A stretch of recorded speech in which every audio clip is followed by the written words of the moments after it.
too, Dan. How are you? I'm very good. How are you? I'm awesome now that we're finally chatting. It's funny. So, for our audience, this is our second time that we're doing this because wonderful modern technology. It's either your best friend or worst nightmare. But the reason I'm mentioning that is I absolutely love, love, love your story. And we started it off really talking a lot about sort of your upbringing, your grandma and your mother, and the influence that they had on you. So before we jump sort of back into that, and I'm going to use some of the clips because they were so incredible and very heartfelt. How did they come So, in? Did they come in actually okay? yeah, they actually Oh, did. I was interesting. pleasantly surprised. Okay. So we're still going to go through it sort of on in a condensed level now, but for those of our community who do not know who you are, do you want to just sort of introduce yourself and let them know what you do and all the Yeah, incredible things that sure. you're up to? Yeah, I am the founder and CEO of Canadian Protein and the CEO of my recently purchased BioSteel brand that I just purchased December 1st, 2023. I own a real estate portfolio that's locally here to Windsor in southwestern Ontario, and I've also got a real estate investment firm. We have property in Michigan and Miami, uh, and I syndicate equity for that particular business, and I've got a couple other little businesses here and there. I've got a limo company or like a VIP type of uh, you know business down here in Windsor. Own a golf course, and what else Just do I little got? business, just little businesses. I love how you say that. Couple You're, businesses here and there. yeah, and you're in hockey and all that fun Mm, stuff, a school, which I love, and yeah. you give back a lot. And it's sort of funny. I'm going to stop you where you're like little business. I find that people like yourself, I think from humble beginnings are just that incredibly humble. And that's one thing I really want to touch base on at some point during this podcast is, perception. When people look at you or they see or they hear what, you have, they may think immediately that you've sort of inherited it as Mm, opposed to working your ass off mm-hmm. 24/7, 365, and all the fun things that come along with being a founder, a CEO, a president, or whatnot, or Yeah. again, acquiring these large corporations and doing the amazing things you're doing. So Yeah. I really want to touch on that after you give me just a little bit about sort of your upbringing. And I'm going to ask you a question this way, which is the women in your life, let's just say right now, growing up was your mom and your grandmother. Yeah. What impact did they have on you as a young person and growing up and seeing the strength and whatnot that they really did exude, the resilience, the fearlessness? How did that affect who you are today? Yeah. So my grandmother and my mom came from Azores, Portugal, which are the islands off the coast of Portugal, and um, my grandmother was I want to say 6 months, 8 months pregnant, something like that. I can't remember exactly, but pregnant with my mom, and my grandfather had come to Canada first to get a job and things like that, and when they were on their way to Canada, my grandfather had got hit by a train on his way to work with his colleague. They died, and my grandmother didn't know it. They got to Canada, found out, they landed in Montreal. They found out, and my grandmother went back, had my mom in Portugal, and then they came back. I think she was 8 years old. And then Wow. they came to, yeah, kind of a wild story. So, and then my grandmother came here herself before anybody else. She's the oldest in the family of 12 kids. Oh, And she came, she came here first, and land, got a job first in Harrow. So Harrow is like a very small town outside of Windsor, and she picked tomatoes for the rest of her life in Harrow. My mom would stay in, like, even as like a very a young child when she was here, like 8 years old, whatever. they would put her in like the stable with all the animals on the farm, and then the farm owner's kids would just play with my mom until my grandmother was done work, because my grandmother, you didn't have any money for obviously daycare or anything like that. So and then growing up, I would always they grew up obviously super poor. When they came back to even back in Portugal, I can send you a picture of the house that they lived in. It was like, I would love that. Yeah, so it's actually pretty wild. It's a little bit run down at this point, but I think it was like there was no, I don't think there was any bedrooms in it. There was like a kitchen area. There was no bathroom in it. There was an outhouse, so there was no bathroom inside, and there was 13 people that lived in that house, and it was, wow, I think like no bigger than like a bedroom. It was like a glorified shed, to be honest with you. But you know, the fact that they had a roof over their head, yeah, when a lot of people didn't, they were, yeah, probably incredibly grateful. And when I talk, yeah, about humble beginnings, like I said, your story gives me the goosebumps, because that is to me what success is, that they're able to overcome so much, and the resilience. And like you said, she came here with a dream and then left in a nightmare, went and had, you know, your mom, and then ended up coming back for a better life, and continued to work. Like you said, she picked tomatoes for the rest of her life. So I'm sure you've seen that as well, and hearing the stories and whatnot. Like, what did that do for you when you look at, let's just say, women, or you also kind of two-part, when you think about women, but also what did that do for you as an incredible businessman, entrepreneur? Like, how did that affect you? Well, they always, for the longest time, I remember growing up and them telling me to work as much as I could and to literally put all my money in the bank. They would always tell me that. That's the old school way. Yeah, oddly enough, I actually disagree with that these days. But the second half of that, but they had the right idea. Their idea was, the more money that you have in life, the better your life will be, or maybe not the better, but the easier your life will be, because they came from such poverty. That was their mentality, and they would just. My mom till this day will still put in 16-hour days. Like she'll double shift all the time. So she's a nurse now. So even when she doesn't have to, I'm sure. Yeah. But you know, like you said, to me, what I take away from your story is it was like almost like an inbred work mentality. My parents are also Hungarian and, you know, immigrated here with, you know, nothing but a backpack and a dream, and no English and whatnot. And so I look at how I'm incredibly grateful for all the opportunities that we have, our children have.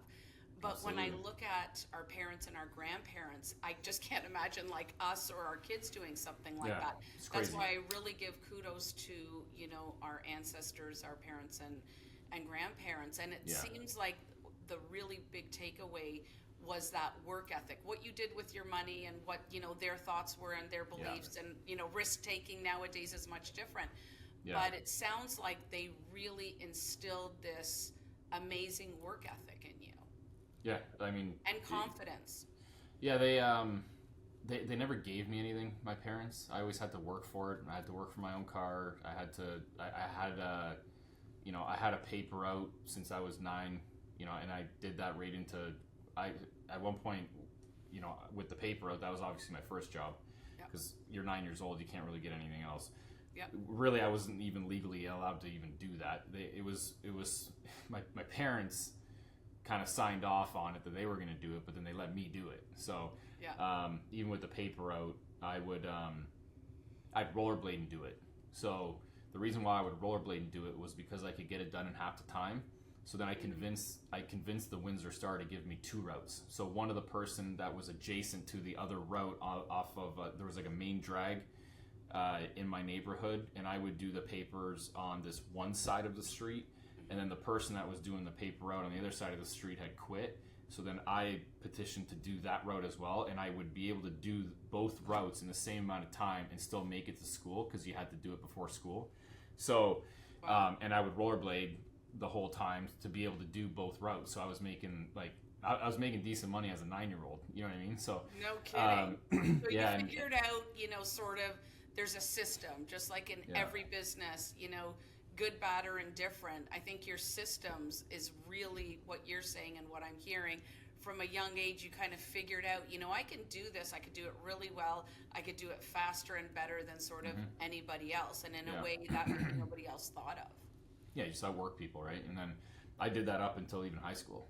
I wouldn't tell anybody that I was doing that before high school, because I was like, you're in high school, you're not going to tell people that you're a paper boy, right? So I was doing that, and then when I got into high school, I was doing after high school, I had not a full time, but like practically a full time job. I go every day in stock produce in Azores. So I would go do that, and then eventually, out of pretty much just at the tail end of high school, I got another job bouncing downtown Windsor, which was a wild job, and so I'd go do that. At that point I wasn't doing the papers anymore, but I'd go stock shelves in Azores, then I'd go bounce downtown, and then at one point I got into TPT because I was in college.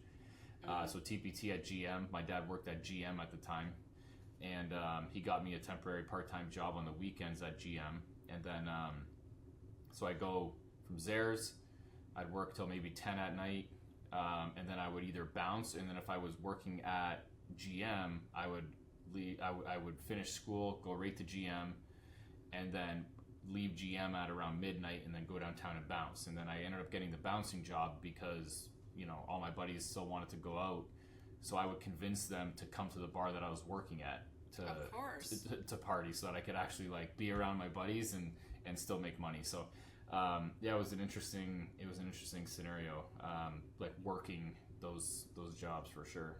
I love that. And, sort of to go back to the females that essentially raised you, and not to discount the other people in your life, do you feel like them being who they are contributed to your success today?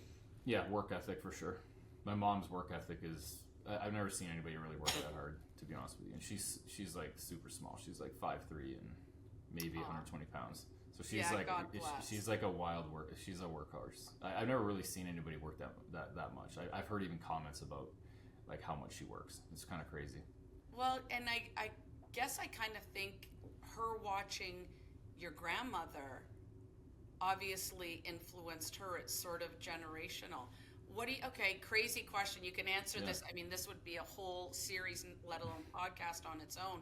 But what do you think about the up and coming generation, like the millennials, that are sort of up and coming, and everybody's sort of putting them down and saying, oh, they've got a terrible work ethic? I mean, I have 4 boys, and I know a lot of millennials, and I'm going to beg to differ because they work differently than us. And, they might get up late, but I know, like, again, my kids and lots of others that I know and that even work with us, they get up later, but they work, till 2 or 3 or 4 in the morning, and they're efficient, and they know their stuff. And with modern technology, anything goes wrong, I'm calling one of them, oh my God, the screen is black. And they're like, oh, you just do this. And I'm like, of course you do.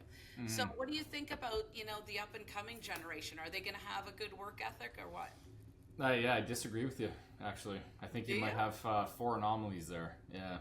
I think that I mean, yes, I think that they are capable of leveraging technology a little bit more efficiently than, say, even my generation or whatever, and the generations before them. But I employ hundreds of people, and it's an issue for sure. It's definitely an issue.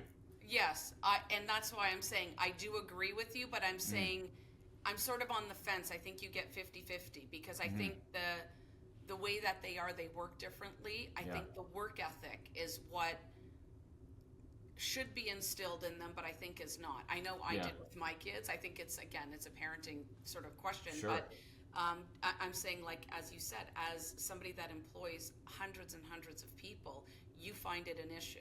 Why do you think that is? I think that I think there's a couple factors. I think that there's this level of entitlement. I think that the further we get away from, say for example, where my grandmother and my mother came from, that narrative, the further we get down the line from that, like your boys there, for example, they don't understand the struggle that your parents went through. Like they're never gonna really understand it, like truly, but you do, because you probably saw some of it. Where I think that the further you get away from that, the more entitlement breeds, and and that coupled with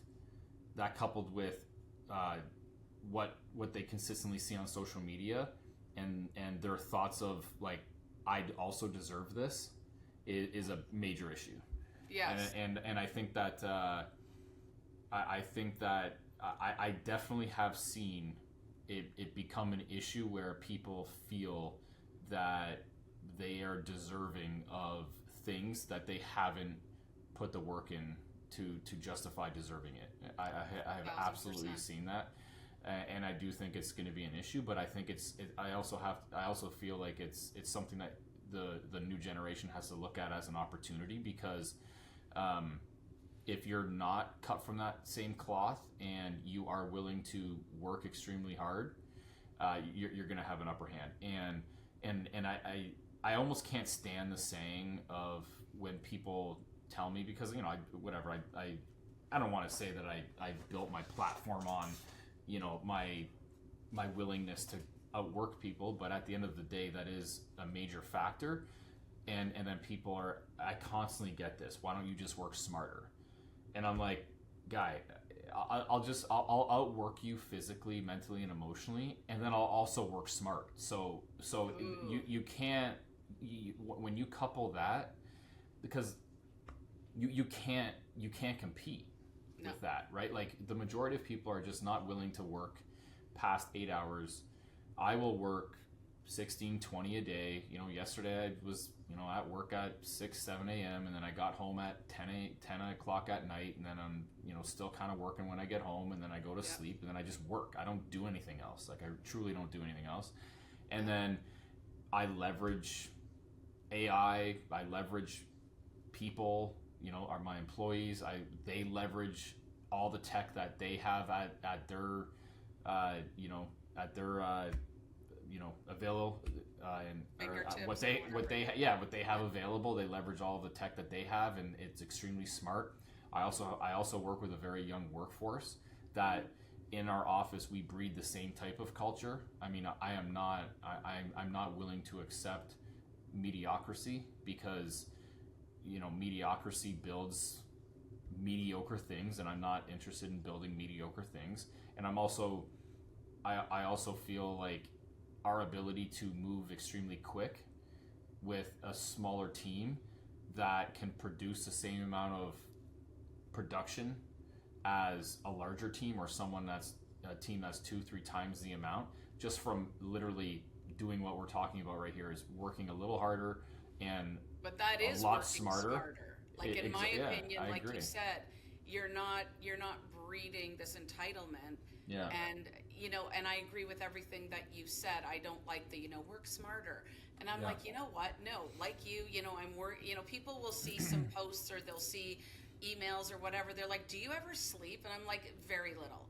And I think part of it, and correct me if I'm wrong, number one, you've got to love what you do. I mean, I love what I do. I wake up in the morning happy to create and happy to do what I do. And I feel like a lot of people, look, there's many different kinds of people, and it doesn't matter if you're a founder, entrepreneur, or you work someplace. It's all fine. But love what you do. You spend like a third of your waking hours, well, no, probably more than waking hours, but a third of your life working. How could you hate what you're doing? Right? Yeah. So I think that's a big, huge part of it. Would you agree with that? Not really, actually, to be honest with you. And I'll tell you why. I'll get into, maybe I do, but maybe I don't, and this is why. I feel like a lot of people waste a lot of time trying to find what they love and find their passion, and I feel like they potentially throw a lot of opportunities out the door. I think that if people were to focus more so on what they're actually just good at, and simply good at, or simply see things in a maybe different way, like look at, I was passionate about playing hockey when I was growing up. It didn't really pan out. I haven't. The majority of people rarely find one or two passions in their life, and the fact that you love what you do, I feel like that's absolutely an anomaly.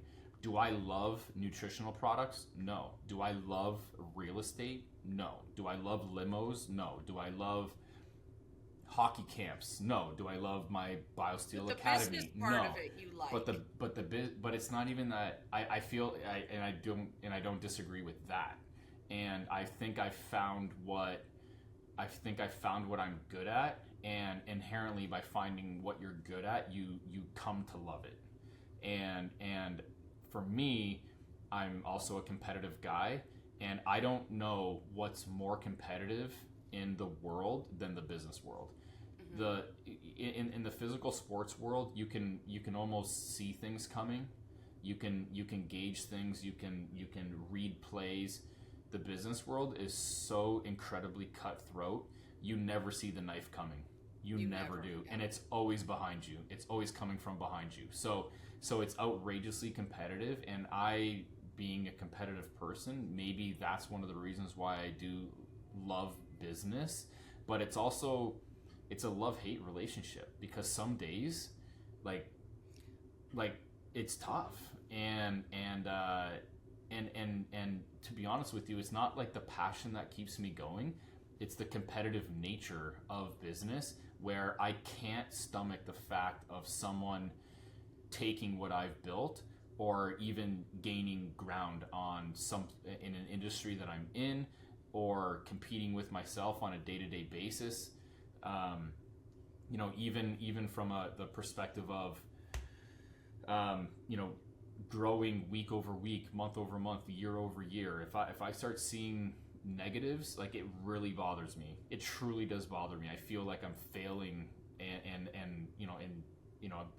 some people have said I have a fear of failure, and that's fine, and I don't really care, to be honest with you, if that's healthy or unhealthy. It's put me in this position, and I'll ride that horse until it's dead. Yeah, I don't care, to be honest with you. But for me, I think a lot of people, because I see a lot of social media influencers try to really push, like, hey, listen, you got to love what you do, and you really got to find your passion and things like that.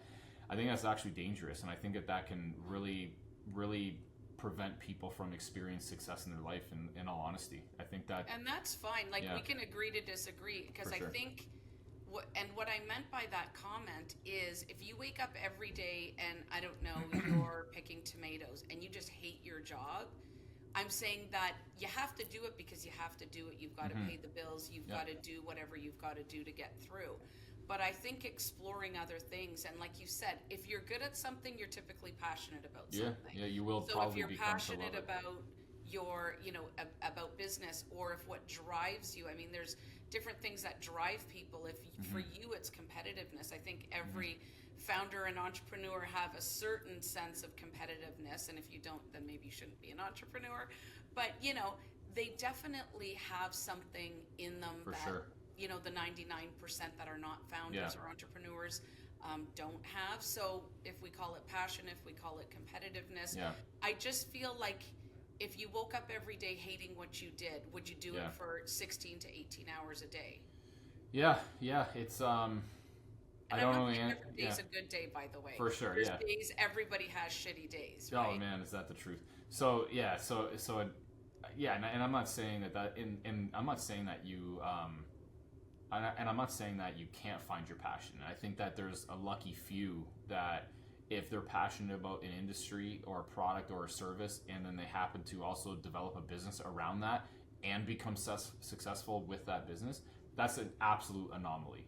And I think that the majority of people, like, I feel like you truly are passionate about what you do, but I also think the majority of people that say it are blowing smoke, to be honest with you. Like, I don't actually think that they truly are. I think that they're just saying that because they're selling something. Yeah, exactly. It's a trendy thing to say.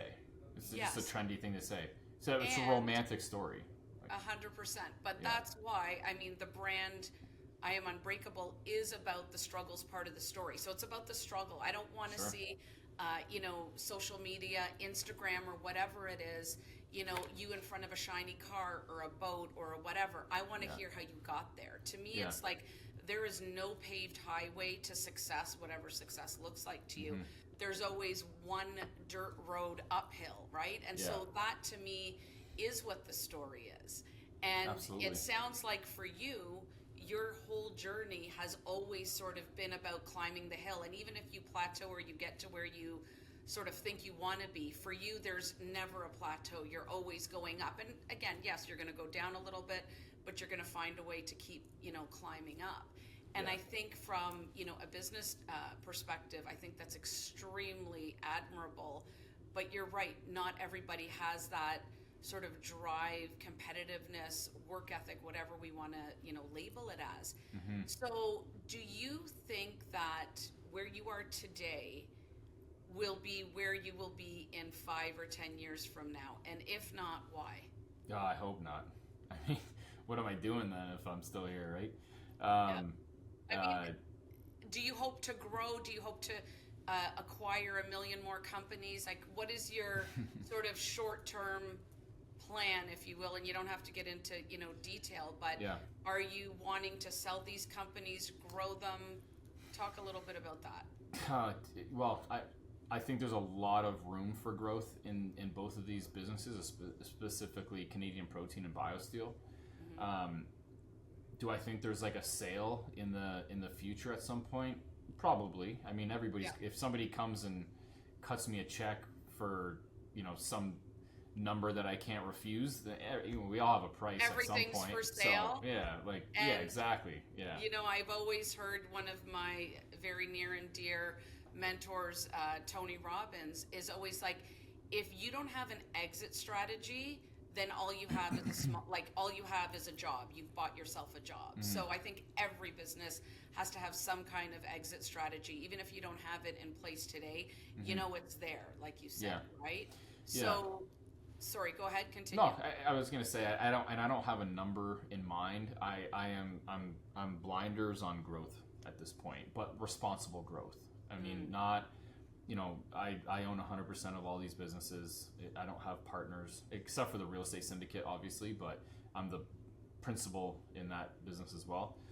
But specifically, for example, Canadian Protein and BioSteel, I'm the sole partner. I bootstrapped everything. I have an answer for you, but I want to hear your answer first. Why do you not have a partner? I don't get along with people very well. I don't play well in the sandbox. Yeah, I don't. I don't like to answer to people. I think that I've tried it before. Same. Does not go over well. And I think that I feel like my expectations are upheld in those type of narratives, but what ends up happening is when somebody is just not pulling their weight, I have a big problem with it, and that becomes a big issue. And then for me, I'm not saying that I rarely make decisions on my own. I will always ask people's opinions. I will always ask for their feedback, all of that, and I will absolutely consider it. Well, you've got advisors, right? Yeah, of course. Or a team or family, friends, whatever that you trust their opinion in. But you want to be the sole decision maker, because otherwise you feel like it's going to stop you from the growth and or not maybe allow you to make the decisions that you want. I feel like unless it's I've never been in a true situation where I've actually needed a partner. And I'm not saying that there's no merit to having a partner, but at the end of the day, I love the ability to move extremely quick, be extremely nimble, and at the end of the day, if I don't mind the weight on my shoulders. And I've had a lot of people with BioSteel, because it was tied to a publicly traded company. A lot of people felt like it's a great business to take public. I've had a lot of private equity chats with people.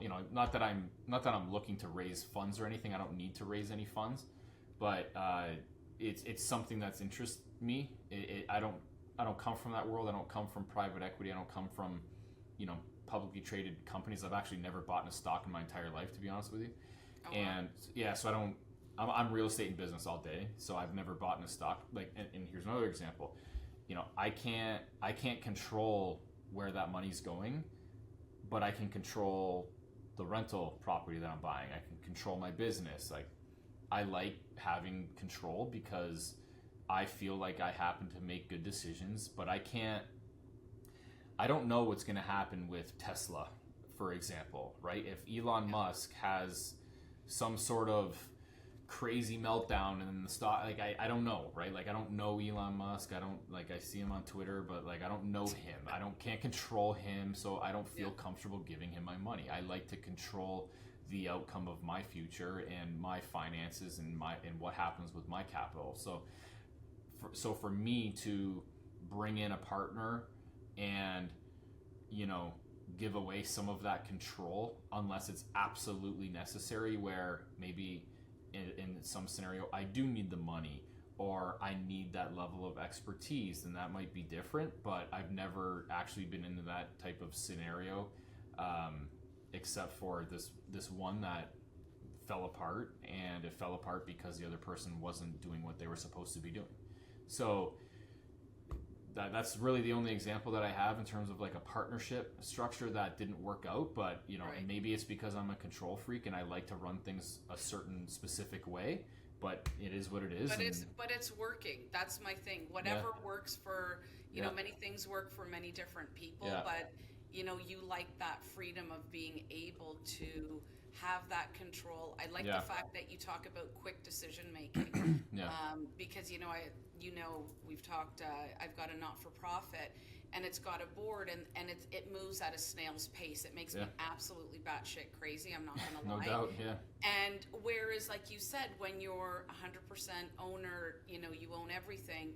It's easier to make the decisions, right? Absolutely. So I love that analogy, because that to me is worth its weight in gold. And like you said, if you don't need the capital and you don't need the other support, you could always hire people. You can hire really good people versus having somebody that's got that control. So I love it. So 2 quick questions. I know you've got to run. I have two more quick questions for you. What does it mean to you to be unbreakable? That stumps every single person I have asked. Trying They to come always up have with a to good think answer. of it. You always gotta have come to up with a good think about answer. it. So I guess if you think I am unbreakable, what does that mean to you? Like, it's a pretty powerful word. I feel like it's akin to being stoic. Like not being emotionally, mentally, and physically rocked. I think being extremely stable and not being unbreakable, I guess. Like, a lot of people will break under this pressure. I've had a couple guys in the office here come into my office and ask me, like, how do you not crumble under this pressure? Like, and obviously you build it over time, and you build that type of I guess strength inside of you. And one of the things that I do on a daily basis to be able to do that is I work out on a daily basis, and I take myself through the ringer on a daily basis. I'm not getting any younger. I'm 41 at this point, so it's tough Still to I appreciate that. But I take myself through the ringer, and I maintain a very healthy body fat percentage. I put myself through an immense amount of acute stress on a daily basis, so that when there's a lot of stress happening at work, I'm able to cope with it, because I'm introducing, in a controlled setting, an immense amount of stress. And I take my eating very serious, and I'm consistently in good shape, and that dramatically helps. Dramatically. It's probably one of the reasons why I've been able to deal with the long hours, the immense amounts of stress, and why I don't have health issues and at least not yet. Knock on wood. Knock You on, know. yeah. I'm knocking on wood for you. Yeah. But okay, so And, here's a question. Okay, sorry, go ahead, finish. No, I was gonna say, like, I feel like that's I feel like that's such an underrated situation that people just don't even consider. I mean, you know, and they have control over it, you know. It's so easy. Exactly, you know, and that was, you know, kind of leads perfectly into my next question. And I know how busy you are. We've been, you know, texting and, oh, I'm doing this, PGA this and this and hockey and whatever. And so when do you find the time? Because what drives me nuts is when people, and I'm going to say, I work out almost every day, but I have to find the time. I might not be able to go to the gym for 2 hours, you know, and whether I have a gym at home or not, I like to actually physically go to the gym. Same.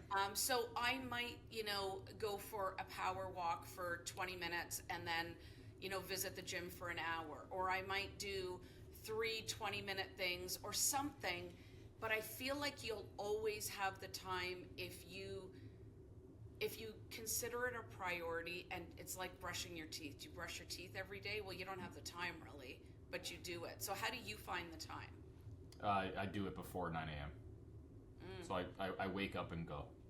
I don't eat breakfast before I work out. That's really the only time. I don't actually like working out in the morning. I hate it, actually. I'd rather work out after eating something.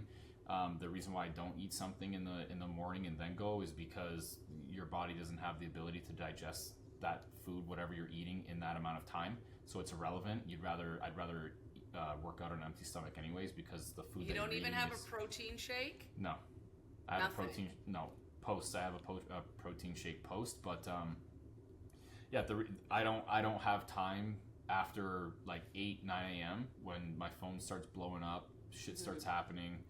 You know, I'm putting out fires. That's when it starts happening. So I have to beat it before that starts happening. So I'm in there like, you know, 6:30, 7 a.m. To be able to get it done. So.